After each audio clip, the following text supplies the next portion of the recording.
فاعطتني درجه جدا هذا.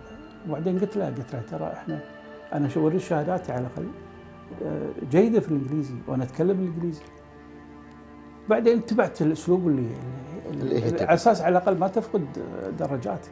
حلو، يمكن هذه معلومه نقدر نوصلها حق طلبتنا اللي اليوم يدرسون في الغربه، سواء في مصر ولا بلبنان ولا في الدول الاجنبيه. مو من مجرد المدرس اعطاك علامه معينه تسكت وتقول خلاص انا حاعوض لا، روح واقعد وياه وناقشه، ولانه يمكن كلمه بادب طبعا واحترام، وبالتالي راح يرد لك بنفس الاحترام. صحيح. ويمكن يعطيك علامه احسن من اللي انت تبيها. جميل. النشاط الرياضي في ذيك الفتره شلون انت في جمهوريه مصر ولعبت كره وعندكم فريق، وش القصه؟ خلينا نتكلم قبل اروح من الكويت. واللي خلاني انا اللي اخر سنه في الثانوي او ثالث ثانوي صارت مشكله في نادي الكويت انه ما عندهم حراس مرمى. جميل. وانا عمري صغير في ذاك الوقت 16 سنه.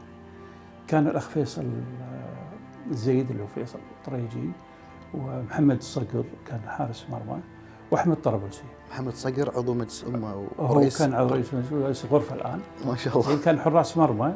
والاخ فيصل الزيد كان حارس مرمى. انا كنت بالناشئين وصغير، يعني لا ارفع ايدي ما احوش العارضه. فصار في موقف ما اعرف هل هم كانوا في اصابه ولا شيء، فكنت احتياط الطرابلسي وباقي